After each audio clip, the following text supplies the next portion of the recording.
morning with a very good topic known as a hair fall or hair loss. And hair loss बहुत ही ऐसी conditions है कि जिसके लिए ज्यादा मेडिकेशंस काम नहीं करते। मेडिकेशन इनफैक्ट हम ले भी लेते हैं, लेकिन मेडिकेशन से ये चीज और एक्टिवेट हो जाती है। तो one thing is that we should know कि हेयर लॉस ये कोई बाहर की कंडीशन नहीं है। हेयर लॉस ऐसी कंडीशन है जिसको अंदरूनी कुछ चेंजेस हमको करने पड़ते हैं, रिपेयरिंग करना पड़ता है। तो मैं doctor Pallavi Facebook live hair loss पे सबका स्वागत कर रही हूँ। और आज हम जानेंगे ऐसी कौन सी वजह है अदर दैन डिसीज कंडीशन जहाँ पे हेयर लॉस दिखाई देता है। तो हेयर लॉस में आप सब लोग जानते होंगे कि कुछ ऐसी कंडीशन है जो लोग अंडरलाइन बीमारी कंडीशन से गुजर रहे हैं और वो हेयर लॉस का शिकार हो जाते हैं, जैसे कि कैंसर, जहाँ पे हम ऑलरेडी कीमोथेरेपी या रेडियोथेरेपी लेते हैं। तो कीमोथेरेपी रेडियोथेरेपी से हमसे हमारे हेयर फॉलिकल बर्नआउट हो जाते हैं और जिसकी वजह से हेयर लॉस दिखता है, सीवियर हेयर लॉस। अगर आप देखोगे कि कीमोथेरेपी रेडियोथेरेपी का एक बहुत बड़ा साइड इफेक्ट है हेयर लॉस, ठीक है ना। तो वो एक चीज है जो सब लोगों को पता है होती है। बहुत सारी दूसरी डिसीजेस है, जैसे कि ऑटोइम्यून कंडीशंस है, रूमाटाइड आर्थराइटिस है या हाशिमोटोस है। ऐसे डेंजर ऑटोइम्यून कंडीशंस में हमको हेयर लॉस दिखता है। कुछ स्किन कंडीशंस होती है जैसे कि सोरियासिस वगैरह है, जिसमें हमको ये सीवियर हेयर लॉस दिखाई देता है। वहाँ पे इन्फ्लामेशन होता है स्किन का। कुछ और कंडीशंस होती है जैसे कि डिसीज कंडीशन होती है जैसे कि हाइपोथायराइड, तो इसमें भी हमको हेयर लॉस दिखाई देता है। तो ये तो ऐसी बीमारी है, इस तरीके की ऐसी बीमारी है जिनके बारे में ऑलरेडी हम जानते हैं कि हेयर लॉस होता है। कुछ ऐसे कंडीशंस है जिनके बारे में हम जानते नहीं है और जो एग्जैक्टली डिसीज पैटर्न में नहीं आते, लेकिन फिर भी वो हेयर लॉस को कंट्रीब्यूट करते हैं। तो कुछ ऐसे चीजों के बारे में एक्चुअली हम जानेंगे, ताकि आफ्टर ऑल हम क्या चाहते हैं कि हमारा हेयर लॉस रुके, हेयर फॉल रुके। और मैं आपको बता दूं, हेयर एक बहुत बड़ा प्राउडी सब्जेक्ट होता है हर एक मेल और फीमेल के लिए। जब हेयर सर पे होना ये सबके लिए बहुत इम्पोर्टेंट होता है। ये आपके actually one of the beauty statement होता है हेयर्स। और यंग एज में हेयर लॉस ज्यादा हो जाए और फीमेल्स में हो या मेल्स में, इवन मेल्स में भी इट कॉजेस इंफेरिटी कॉम्प्लेक्स। और फीमेल्स में हो तो definitely they start doing a lot, they get stressed a lot, they get tired of trying a lot, and ultimately they accept कि हम इससे गुजर रहे हैं। और ये जो ट्रायल्स हम करते हैं, ट्रायल्स और एरर्स जो हम करते हैं हेयर लॉस के लिए, उसकी वजह से हम काफी दूसरे प्रॉब्लम में फंस जाते हैं। तो ये हमको समझना इम्पोर्टेंट है कि इसकी रियल कॉज क्या है, ताकि हम इसको करेक्ट कर सकें। तो नंबर वन चीज में इसके कॉजेस में एक चीज है हमको समझना है, जैसे हमारे हर चीज करने का तरीका बदल चुका है, क्योंकि एनवायरनमेंट हमारे आजू बाजू का बहुत बदल चुका है, ठीक है ना। तो जैसे हर चीज करने का तरीका बदल चुका है, उसी तरीके से बीमारी होने का तरीका भी बदल चुका है। One of the reason is water coming from flooring. आज हम हेयर वॉश करते हैं, जो घर में पानी आता है उससे। ये घर में जो पानी आता है वो डायरेक्टली रिवर से नहीं आता, ये क्लीन होके आता है। ये वाटर में एक चीज होती है जिसको बोलते हैं फ्लोरीन, और वो कोई फिल्टर क्लीन नहीं कर पाता। और ये फ्लोरीन से हमारी जो हेयर है, हेयर लॉस ज्यादा होता है। Fluorine is very good for teeth, पर हमारे हेयर्स और नेल्स के लिए this fluorines fluorides little bit dangerous, और वो हमारा हेयर लॉस करते हैं। तो इसका सॉल्यूशन क्या है? हम ये पानी से बाल वॉश करना बंद कर दे? नो, ये उसका सॉल्यूशन नहीं है। सॉल्यूशन डेफिनेटली मैं आपको बताती हूँ कि फ्लोरीन लॉस से अगर हेयर लॉस होता, फ्लोरीन की वजह से अगर हेयर लॉस होता है तो हम उसको क्या करें। दूसरी चीज क्या है कि हम समझते हैं कि कुछ चीजें हमारे बालों के लिए बहुत अच्छी है, जैसे कि शैम्पूज। अलग अलग तरीके के हम शैम्पूज यूज करते हैं। आज मार्केट में हर तरीके के शैम्पू अवेलेबल है। दोमे बालों के लिए अलग, डेलिकेट बालों के लिए अलग, शाइनी बालों के लिए अलग। उसी तरीके से हेयर लॉस के लिए भी, डैंड्रफ के लिए अलग, हेयर लॉस के लिए भी शैम्पू अवेलेबल है। लेकिन कभी मुझे कहने के लिए दुख होता है कि this shampoos are actually creating problems. जो भी शैम्पू सल्फेट कंटेन करते हैं, that sulphate actually destroying my hair filaments. तो हम शैम्पू तो यूज करते हैं हमारी बालों की समस्या दूर करने के लिए, लेकिन यही shampoo becomes one of the cause for my hair loss. तो फ्लोरीन और sulphate, these are the two things we need to avoid. और ये दोनों ऐसी चीज है जिसको हमको ओवरकम करना है या इनके साइड इफेक्ट को हमको रिड्यूस करना है। तो कैसे इनके साइड इफेक्ट को रिड्यूस करते हैं, डेफिनेटली मैं एंड में आपको बताऊंगी। लेकिन ये दो चीजें हैं जिसके बारे में हमको बहुत ध्यान रखना है, क्योंकि ये दोनों अनअवॉइडेबल है। पहले तो जमाने में लोग कुछ हेयर पैक वगैरह यूज करके बालों को वॉश करते थे, लेकिन आज हर एक घर में शैम्पू मौजूद है, शैम्पू यूज कर। और हम शैम्पू लेने के टाइम पे एक कॉमन माइंडसेट क्या होता है, मिडिल क्लास माइंडसेट क्या होता है, हम अच्छे से अच्छा शैम्पू लेने की बजाय हम चीप से चीप शैम्पू लेते हैं, 1 to 1 फ्री वाला शैम्पू लेते हैं। ऐसे शैम्पू हमारे बालों के लिए डेंजरस हो सकते हैं। दे कंटेन सल्फेट्स और ये डैमेज करते हैं। तो फ्लोरीन और सल्फेट, ये दोनों के बारे में हमने समझ लिया। अब तीसरी एक कॉज है जो आपके और मेरे हाथ में नहीं है, और उसके लिए हमको बहुत मतलब शैम्पू आप चूज कर सकते हो। फ्लोरीन वाटर के लिए कुछ पंप आते हैं जो फ्लोरीन की मात्रा पानी की कम कर सकते हैं, वो खरीद सकते हैं। लेकिन तीसरा जो कॉज मैं बताने जा रही हूँ, बहुत बार ये अनअवॉइडेबल होता है और हमारी शरीर को इसको क्लीन करने के लिए हमको खुद मेहनत करनी पड़ती है, कुछ चीजें करना पड़ता है। और वो तीसरी चीज का नाम है जीनोएस्ट्रोजन। हमारे शरीर में दो हार्मोन होते हैं, एस्ट्रोजन एंड टेस्टोस्टेरोन। एस्ट्रोजन और टेस्टोस्टेरोन एक बैलेंस में होने लेवल बढ़ गई, और टेस्टोस्टेरोन से कनेक्टेड एक हार्मोन है जैसे अल्फा 5 अल्फा रिडक्टेज। तो ये टेस्टोस्टेरोन को डीएचटी में कन्वर्ट कर देता है, और ये डीएचटी हमारी हेयर फॉलिकल्स को ब्लॉक करता है।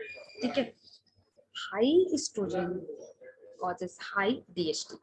ठीक है, तो ये टेस्टोस्टेरोन हाई कैसे होता है, ये testosterone sorry high estrogen causes high DHT. तो ये एस्ट्रोजन आता कहाँ से है, ये हाई कैसे हो जाता है? अब इसका जवाब है जीनोएस्ट्रोजन।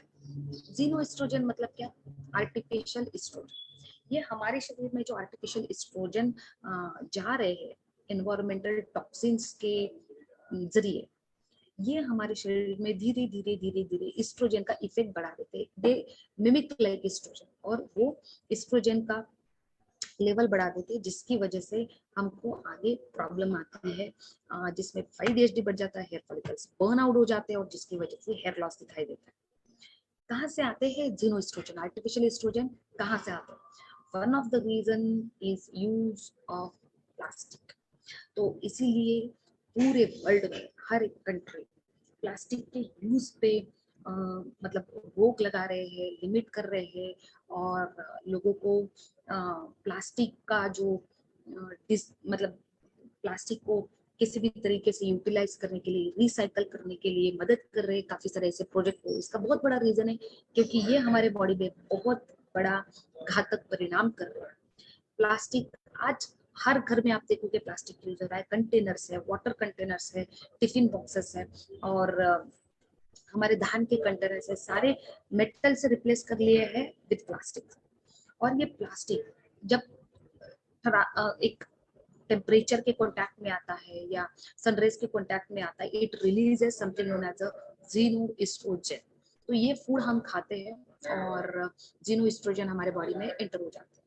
अच्छा, सिर्फ प्लास्टिक यूज इज जीनोएस्ट्रोजन का रीजन है? नहीं दोस्तों, आज के तारीख में जो भी चीज हमने अडॉप्ट की है, most of the things are increasing xenoestrogen. जैसे कि सेंट है, जैसे कि परफ्यूम है, हम जो वेजिटेबल्स खाते हैं, this vegetables are spread with herbicides, pesticides, fungicides, जो फर्टिलाइजर्स उसको डाले जाते हैं, these are the responsible for xenoestrogen. In fact यहाँ तक कि मैं अपना लैपटॉप यूज कर रही हूँ, लैपटॉप की स्क्रीन इज इमिटिंग जीनोएस्ट्रोजन। जीनोएस्ट्रोजन की एक बड़ी लंबी लाइन है हमारे हमारी लाइफ का, डे टू डे लाइफ का एक बहुत बड़ा पार्ट ये जीनो एस्ट्रोजन अक्यूमुलेट किए। अब जब ये जीनो एस्ट्रोजन मतलब ये आर्टिफिशियल होते हैं, एस्ट्रोजन लाइक इफेक्ट क्या करते हैं, जब एस्ट्रोजन एक लेवल से हाई हो जाता है तो हमारे बॉडी में ये डीएचटी जो है वो हमारी डीएचटी जो है वो इनहिबिट हो जाता है, जिसकी वजह से हमारी हेयर फॉलिकल्स बर्न आउट हो जाती है। और ये हेयर फॉलिकल्स बर्न आउट होगी तो this is direct cause for the हमारा हेयर फॉल, हेयर लॉस। तो ये हमको इम्पोर्टेंट है समझना। आज के तारीख में बीमारी की वजह अलग है। अगर मेरा हेयर फॉल हो रहा है तो ये कारणों से हेयर फॉल हो रहा है, अगर वो कंट्रोल में नहीं आ रहा तो ये कारणों से कंट्रोल में आ रहा है। अभी टेस्टोस्टेरोन, अभी जीनोएस्ट्रोजन, हो सकता है कि आप सेंट यूज करना कम कर दो, आप परफ्यूम यूज करना कम कर दो, आप प्लास्टिक यूज कम करना बंद कर दो, but you can not avoid people who are using around you and that causes the problem. ठीक है, हम अंदर अमाउंट कितना जा रहा है उसको जरूर कम कर सकते हैं, लेकिन उसको रोक नहीं सकते। ये हमारा टुडे मतलब आज का लिमिटेशंस है। तो इसीलिए अगर हम इसको शरीर में जाने से रोक नहीं सकते तो there is something known as a xeno estrogen cleanse हमको शुरू करना चाहिए, ऐड करना चाहिए हमारे डे टू डे लाइफ में, ताकि हमारे शरीर में ये अक्यूमुलेट ना हो और ये शरीर से बाहर चले जाए। तो जीनो एस्ट्रोजन क्लींस ये हमको अडॉप्ट करना चाहिए। कैसे कर सकते हैं जीनो एस्ट्रोजन क्लींस? काफी सारे तरीके, काफी सारे तरीके। तो there are new modified techniques of detoxifying the xenoestrogen. One of the simple thing is like सोना बाथ आप ले सकते हैं, ठीक है। और काफी सारे तरीके हैं, अगर आप सोना बाथ नहीं ले सकते तो इसको कैसे क्लीन करें, डेफिनेटली मैं उसके बारे में भी आपको बताऊंगी। अभी जो 5 ये बात हमने किया जीनोएस्ट्रोजन का, हमने पानी का बात किया, हमने सल्फेट का बात किया। और एक बहुत बड़ा रीजन है जो एस्ट्रोजन का भी बात किया, बहुत बड़ा रीजन है जो हेयर लॉस कराता है, और वो है न्यूट्रिशनल डिफिशियंसी। जैसे कि एक गाड़ी चलने के लिए पेट्रोल की जरूरत होती है, उसी तरीके से मेरा शरीर सही तरीके से काम करने के लिए मेरे शरीर में न्यूट्रिशन की जरूरत होती है, ठीक है। हमारी अगर हेयर फॉलिकल्स रिग्रो होंगे, हेयर से रिग्रो होंगे, तो उनके फर्टिलाइजर की उनको जरूरत है। उनका फर्टिलाइजर क्या है? उनका फर्टिलाइजर है न्यूट्रिशन। तो कुछ ऐसे न्यूट्रिशन है जो बहुत बढ़िया कंट्रीब्यूट करते हैं हेयर लॉस के लिए या हेयर गेन के लिए। अगर आप अच्छे से ले रहे हो, हेयर गेन होगा, हेयर रीग्रो होगा, हेयर अच्छे तरीके से स्ट्रांग होंगे। अगर वो कम है तो हमारी डेफिनेटली हेयर डेलिकेट होगी, फेब्राइल होगी, टूट जाएंगे, नए हेयर नहीं आ पाएंगे। तो उसमें सबसे बड़ा नंबर आता है अलग अलग तरीके के बी विटामिन का। बी विटामिन क्यों? क्योंकि बी विटामिन, देखिए, हेयर का जो कंपोनेंट है इट इज अ प्रोटीन। तो B vitamin protein assimilation absorption के लिए बहुत अच्छे तरीके से हेल्प करते हैं। अगर बी विटामिन शरीर में कम पड़ गए तो जो हमारा हेयर का रॉ मटेरियल है प्रोटीन, उसको अच्छे तरीके से हम असिमिलेट या एब्जॉर्ब नहीं कर पाएंगे, और जिसकी वजह से, इसकी कमी की वजह से हमें हेयर की इश्यूज दिखाई देंगे। बी विटामिन वाटर सॉल्युबल होते हैं, इसीलिए वाटर के जरिए वो शरीर के बाहर चले जाते हैं। बी विटामिन मिलने का बहुत अच्छा तरीका कौन सा है? तो green leafy vegetables, nutritional east. लेकिन प्रॉब्लम क्या है? न्यूट्रिशनल ईस्ट वगैरह तो हमारी कंट्री में ज्यादा यूज होता नहीं है, डे टू डे लाइफ में हम यूज नहीं करते, लेकिन ग्रीन लीफी वेजिटेबल जरूर हम यूज करते हैं। कैसे यूज करते हैं? हम उनको कट करते हैं, हम उनको वॉश करते हैं, हम उनको कुक करते हैं। Cutting, washing and cooking. As B vitamin are water soluble, हमारी बी विटामिन इस प्रोसीजर में कम हो जाते हैं। और हमको तो रॉ वेजिटेबल खाने का ज्यादा आदत नहीं होता है, तो ultimately we tend to have low B vitamins. दोस्तों, अलग अलग बीमारियों के लिए मैं लोगों का विटामिन बी 12 चेक करती हूँ, बी 1, बी 6, बी 7 चेक करती हूँ, and most of the time मुझे दिखाई देता है कि people carry low B vitamin. आप विटामिन बी चेक भी कर सकते हो, आपके आजू बाजू में B profile, blood B, vitamin B profile करके ब्लड टेस्ट आएगा, आप पूछो, जो लैब अवेलेबल है उनसे करा लीजिए, और आप देखिए आपका पैटर्न क्या है। अगर ये लोअर लोअर लोअर लेवल्स में तो डेफिनेटली हमको ये बढ़ानी चाहिए। तो बढ़ाने का नेचुरल सोर्स है वो है ग्रीन लीफी वेजिटेबल। ठीक है, तो ये इंपॉर्टेंट है कि न्यूट्रिशन में बी विटामिन है, न्यूट्रिशन में विटामिन डी है, क्योंकि विटामिन डी कैल्शियम को एब्सॉर्ब करने के लिए मदद करता है, और मेरे मतलब हेयर्स के लिए कैल्शियम भी वन इम्पॉर्टेंट न्यूट्रिशन है। तो विटामिन डी हमको चाहिए, हमको जिंक चाहिए। जिंक एक ट्रेस मिनरल है, जिंक जैसे भी और ट्रेस मिनरल है जैसे कि सेलेनियम एंड आयोडीन। नट्स और फिश से हमको ये मिल जाते हैं, लेकिन नट्स और फिश हम उतनी मात्रा में नहीं खाते। कम से कम हफ्ते में 4 बार good amount of nuts and fish होना चाहिए जो सेलेनियम और आयोडीन अवेलेबल करके देते हैं। ठीक है, zinc, selenium, iodine, these are the trace mineral important, very important to stop the hair fall and regrow it। क्योंकि ये और एक चीज में कंट्रीब्यूट करते हैं या और एक चीज में इन्फ्लुएंस करते हैं, वो है हमारा हार्मोनल हेल्थ। जैसे कि सब लोग जानते हैं कि थायराइड की कंडीशंस हेयर फॉल के लिए, हेयर लॉस के लिए प्रॉब्लम करती है। तो थायराइड की फंक्शन को बैलेंस करने के लिए सेलेनियम आयोडीन की जरूरत होती है। हम generally thyroid stimulating hormone check करते हैं TSH, और वो लेवल से ज्यादा है तो हम बोलते हैं हाइपोथायराइड है। लेकिन ये जो थायराइड कंडीशन है उसको अगर कंट्रोल में लाना है तो हमको T3 T4 का बैलेंस करना पड़ता है। T3 हमारी थायराइड ग्लैंड से एक्टिवेट होती है, T4 हमारी लीवर में एक्टिवेट होती है। T3 एक्टिवेट होने के लिए आयोडीन, ये ट्रेस मिनरल की आवश्यकता है, और T4 एक्टिवेट होने के लिए लीवर में हमको सेलेनियम की आवश्यकता है। अगर ये दोनों ट्रेस मिनरल कम होंगे तो डेफिनेटली हमारे बॉडी में T3 T4 का बैलेंस नहीं होगा। T3 T4 का बैलेंस नहीं होगा तो हम थायराइड कंडीशन में लैंड। तो अगर हमारी हेयर फॉल की वजह थायराइड की इश्यूज है तो थायराइड की इश्यूज हमको बैलेंस करना है। थायराइड की इश्यू बैलेंस करने के लिए सबसे पहले उनका जो रॉ मटेरियल है क्या वो सही मात्रा में है या नहीं, ये हमको देखना चाहिए। तो सेलेनियम, आयोडीन एंड जिंक, ये ट्रेस मिनरल्स बहुत इंपॉर्टेंट है मेरे हेयर ग्रो के लिए। और सब क्लिनिकल कंडीशन जहाँ पे बहुत बार थायराइड स्टिमुलेटिंग हार्मोन हमारी नॉर्मल रेंज में रहता है लेकिन फिर भी हमको हेयर फॉल दिखता है, तो वो कंडीशन को बोलते हैं सब क्लिनिकल थायराइड। मतलब हेयर फॉल हो रहा है, डायरेक्टली ये कनेक्टेड है कि थायराइड की तरह सारे सिम्टम्स आ रहे हैं, हाइपोथायराइड की तरह सारे सिम्टम्स आ रहे हैं, लेकिन एक्चुअल में TSH लेवल नॉर्मल है, इसको बोलते हैं सब क्लिनिकल थायराइड। तो सिर्फ सिम्टम है, इसका मतलब भी आपके शरीर में इन ट्रेस मिनरल्स की मतलब कमतरता है, तो उसको आप कंप्लीट कर दो, क्योंकि इसको आप रिपेयर कर दोगे तो हम हेयर फॉल को रोक सकते हैं। तो सेलेनियम, आयोडीन और जिंक, ये ट्रेस मिनरल हमको लेना चाहिए। और एक ट्रेस मिनरल है सिलिका, जो बालों को मजबूती देता है, शाइन देता है। आप देखो ना एडवर्टाइज में दिखाते हो खींच के ऐसा ऐसा करके है, तो बहुत बढ़िया तरीके से स्ट्रेंथ दिखाते हैं। वो स्ट्रेंथ जो हमारी आती है वो सिलिका से। Silica is the abundant nutrition available in our body.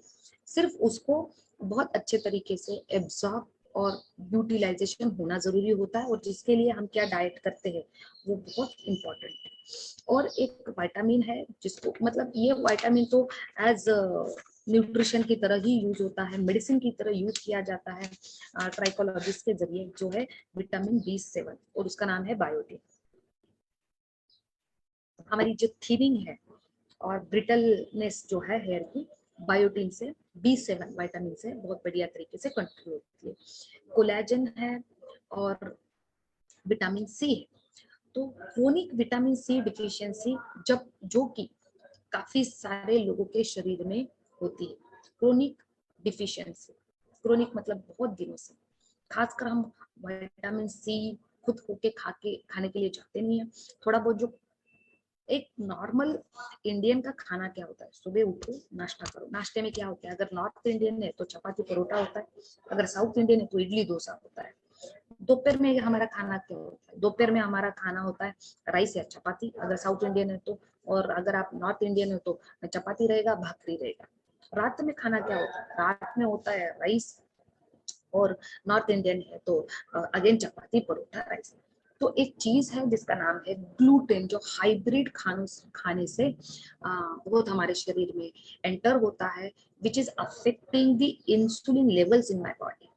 तो ये इंसुलिन क्या है? इंसुलिन एक हार्मोन है, वो काफी सारी चीजों में काम करता है, शुगर मेटाबॉलिज्म में हमको मदद करता है। लेकिन जब ये इंसुलिन काम करने के लिए, मतलब काम करने से ऑब्स्ट्रक्शन करता है, उसको बोला जाता है इंसुलिन रेजिस्टेंस। और इंसुलिन रेजिस्टेंस हमारी एस्ट्रोजन लेवल हो या हमारी टेस्टोस्टेरोन लेवल हो, इसको अफेक्ट करता है। तो insulin resistance one of the cause coming from the more intake of refined carbohydrate. ठीक है, तो ये एक बहुत बड़ा कॉज है। सेकंड थिंग, जो खाने में से जो विटामिन सी कम पड़ता है, क्योंकि हमारा खाना इस तरीके से होता है, हम we are tend towards eating more and more refined carbohydrate, readymade foods, fast foods, और इसकी वजह से क्रोनिक सी डिफिशियंसी हो जाती है। ये क्रोनिक डिफिशियंसी ऑफ सी अलग अलग बीमारियों को कंट्रीब्यूट करती है। उसमें से एक चीज जो हमारे शरीर में होती है वो है इन्फ्लामेशन। शरीर पे होने वाली सूज, यहाँ पे सूज आ गई तो दिख जाती है, यहाँ पे सूज आ गई तो दिख जाती है, लेकिन शरीर की अंदरूनी सूजन हमको पता नहीं चलती। दोस्तों, आप जो भी बीमारी सुने हो जिसके एंड में ITIS है, वो सारी बीमारी इंफ्लामेशन से रिलेटेड है, वो ऑर्गन की। For example gastritis, ITIS, GSTRITITS। तो गैस्ट्राइटिस ये हमारी गैस्ट मतलब स्टमक के इंफ्लामेशन से रिलेटेड है। अर्थराइटिस ये हमारे जॉइंट बोन के इंफ्लामेशन से रिलेटेड है। आइटिस मतलब इंफ्लामेशन, मतलब सूजन। Conjunctivitis, balanitis, colonitis, hepatitis.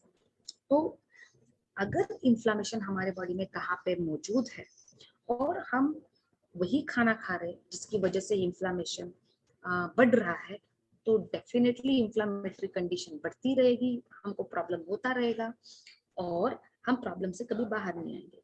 इसी तरीके की इंफ्लामेटरी कंडीशन में भी हमारा हेयर लॉस होता है। और एक इम्पॉर्टेंट चीज है, तो मतलब इंफ्लामेशन हो रहा है, हेयर लॉस हो रहा है, तो हमको क्या नॉन इंफ्लामेटरी फूड पे शिफ्ट होना है। तो ये चीज आप याद रखिए। मुझे पता नहीं आपके हेयर लॉस हेयर फॉल की वजह क्या है, लेकिन ये लिस्ट आउट रीजंस है। इसमें से जो रीजंस रहेंगे आपको वो सॉल्व करना है।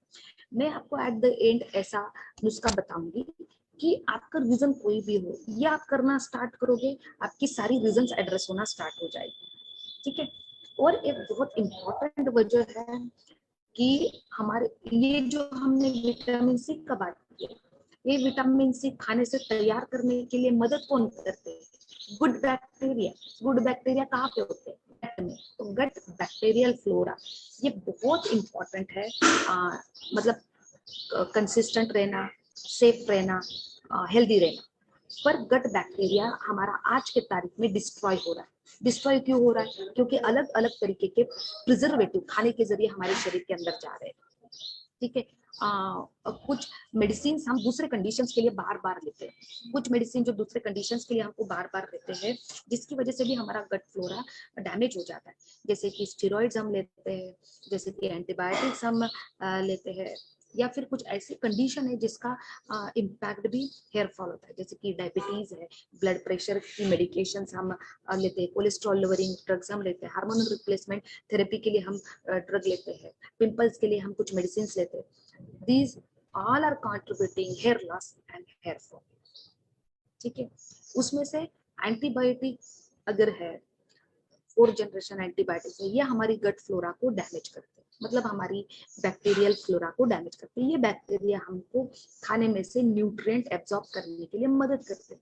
अब जब हमारा मैन्युफैक्चरिंग यूनिट ही डैमेज है, आप इसके लिए जो रॉ मटेरियल चाहिए वो नहीं आ रहा है, तो हेयर फॉल होगा ही। तो गट बैक्टीरिया हमको बहुत अच्छे तरीके से एस्टैब्लिश करना, हेल्दी रखना, और उसके लिए हमको मदद करते हैं अलग अलग तरीके के प्री एंड प्रोबायोटिक फूड।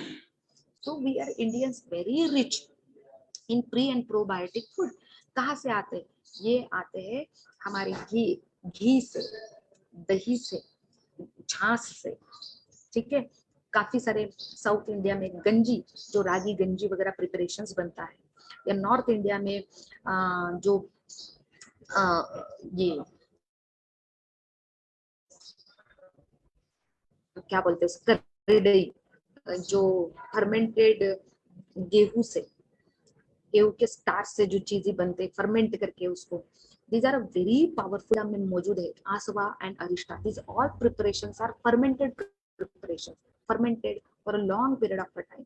तो आसवा एंड अरिष्टा ये for these things establish our gut bacteria, gut flora, and it helps to absorb more nutrient। तो ये इम्पॉर्टेंट है कि हम जो बैक्टीरिया फ्लोरा है उसको हम एस्टेब्लिश करें, उसको नॉर्मल रखें ताकि न्यूट्रिशन एब्जॉर्ब हो जाए। अभी अगर हमको सोल्यूशन चाहिए कि ये सारी चीजें एड्रेस हो जाए और मेरा हेयर बहुत बढ़िया तरीके से बढ़े, तो सिंपल कहूंगी तो 3 सूत्र है। ओके, ये 3 सूत्र बोलने से पहले एक पॉइंट जो है वो मैं मेंशन करना चाहती हूँ, जहाँ पे डॉक्टर्स या मेडिकल सुपरविजन का हमको जरूरी पड़ता है। और ये जो चीज है ये मैं बता रही हूँ, one of the environmental toxin है जिसको बोला जाता है हेवी मेटल डिपोजिशन। दूषित हवा, पानी और खाने से ये हेवी मेटल्स हमारे शरीर में जाते हैं जो डाइजेस्ट नहीं होते, लेकिन ये अलग अलग न्यूट्रिएंट को ब्लॉक करते हैं। तो पहला रीजन है कि न्यूट्रिएंट एब्जॉर्ब नहीं होते, अगर थोड़े बहुत एब्जॉर्ब हो रहे हैं तो ब्लॉकेज आते हैं। ये ब्लॉकेज है हेवी मेटल डिपोजिशन, जिसकी वजह से न्यूट्रिएंट मेरे सेल के अंदर पहुंच नहीं पाते। तो this heavy metal deposition one of the cause for nutrient not to get absorb and diseases. और इसके लिए हमको मेडिकल सुपरवाइज थेरेपी की जरूरत पड़ती है, ब्लड टेस्ट करना पड़ता है हेवी मेटल डिपोजिशन के लिए, और किलेशन थेरेपी जो है हमको इसमें मदद कर सकती है। तो 3 सूत्र है, इन 3 सूत्र से हम अपनी हेयर फॉल को रोक सकते हैं, हेयर रीग्रो को बढ़ा सकते हैं। सूत्र number 1 which is a diet, diet which is in good fat and protein and fibre but low in carbohydrate and refined carb. ठीक है, तो एग्जाम्पल के लिए मैं बोल दूं कि 3 बार आप ग्रीन लीफी वेजिटेबल जूस लीजिए, घी डालिए, घर में बनाया हुआ घी उसमें डालिए, प्रोटीन अच्छे से खाइए और फ्रूट्स अच्छे से खाइए ब्रेकफास्ट में। डिनर में fat, protein, green vegetable juice, protein वाला आइटम खाइए, दोपहर में कार्बोहाइड्रेट खाइए। ठीक है, तो हमारा फूड बैलेंस हो जाता है। और ग्रीन लीफी वेजिटेबल्स पे सारे विटामिन आते हैं, क्योंकि ग्रीन लीफी वेजिटेबल ये हमारा रॉ बना होगा, पके हुए वेजिटेबल का नहीं, और हम इसको फिल्टर नहीं करेंगे, तो उसमें पल्प रहेगा वेजिटेबल का जो मेरे बॉडी में जाएगा, और जिसकी वजह से काफी सारे बी विटामिन मेरा बॉडी एब्सॉर्ब करेगा। साथ ही साथ ये फाइबर मीडियम है, दूसरे न्यूट्रिएंट को और ट्रेस मिनरल्स को असिमिलेट एंड एब्सॉर्ब करने के लिए मदद करेगा। फैट एंड प्रोटीन ये हमारी बॉडी का बेसिक कॉन्स्टिट्यूशन, हमारे बॉडी में 100 ट्रिलियन सेल्स है, और ये 100 ट्रिलियन सेल्स का रॉ मटेरियल क्या है, फैट एंड प्रोटीन। हर एक सेल का जो सेल वॉल बना है वो फैट प्रोटीन से बना है, तो फैट और प्रोटीन खाने में होना चाहिए। आप अगर वेजिटेरियन हो तो वेजिटेरियन प्रोटीन सोर्सेस आप ढूंढो और खाओ, अगर आप नॉन वेज हो तो नॉन वेज प्रोटीन सोर्सेस आप ढूंढो और खाओ। तो फैट, प्रोटीन एंड फाइबर, इससे बना हुआ बढ़िया ब्रेकफास्ट और डिनर हमारा होगा।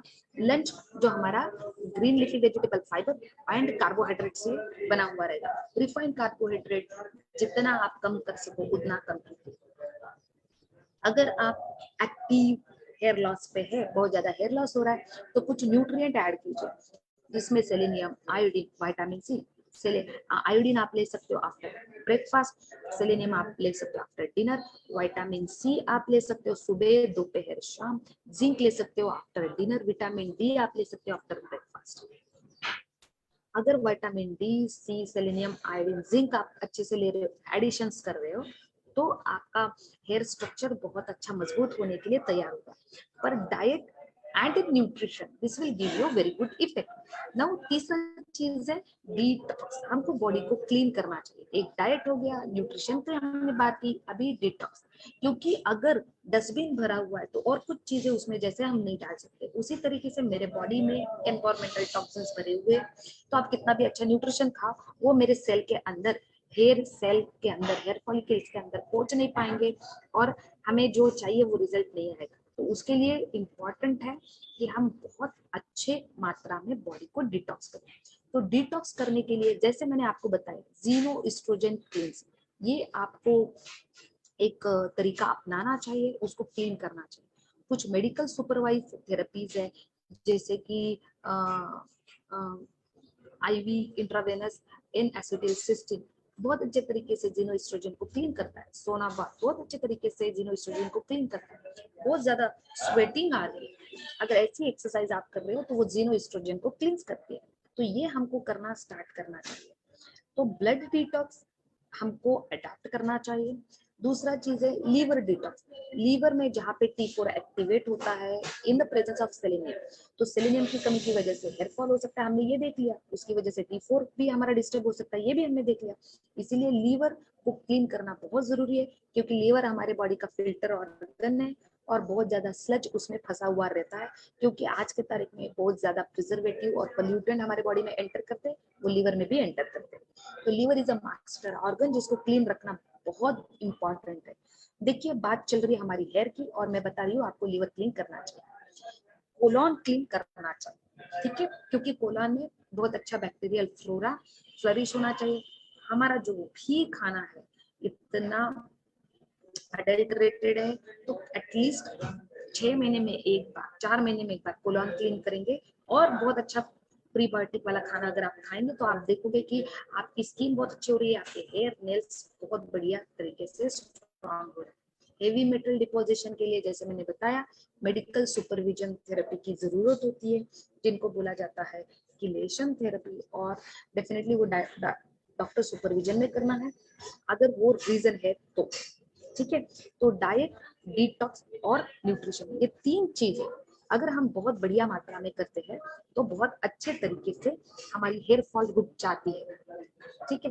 कुछ और एडिशन चीजें आप कर सकते हो, जैसे कि ओनियन जूस डाइल्यूट करके आप अपने बालों में रब कर सकते हो, जो सल्फेट और फ्लोरीन से आपको बचाएगा, DHT को मतलब हेयर फॉलिकल बर्न होने से रोकेगा। उसी तरीके से जैसे ओनियन जूस है, ग्रीन टी एक्सट्रैक्ट है या फिर एप्पल साइडर विनेगर है, डाइल्यूट करके आप अपने बालों में रब कर सकते हो। ये कुछ चीजें हैं जो आपको बहुत बढ़िया तरीके से मदद करेंगे। क्रूसीफेरस वेजिटेबल्स जो है जैसे कि फ्लावर है, ब्रोकोली है, खाने में ज्यादा रखिए, डेली रखिए, ये आपको डेफिनेटली हेल्प करेगा काफी सारे न्यूट्रिशन को एब्जॉर्ब करने में।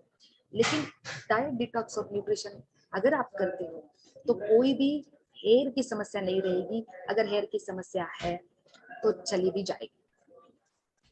तो आज का एपिसोड आपको कैसे लगा? अगर आपको कोई हेयर की समस्या है तो आप लिंक के नीचे भेजिए। अगर आपको स्पेसिफिक प्रोटोकॉल चाहिए, कस्टमाइजेशन चाहिए तो मैसेज बॉक्स में डालिए, डेफिनेटली मैं आपको रीच आउट होने का कोशिश करूंगी।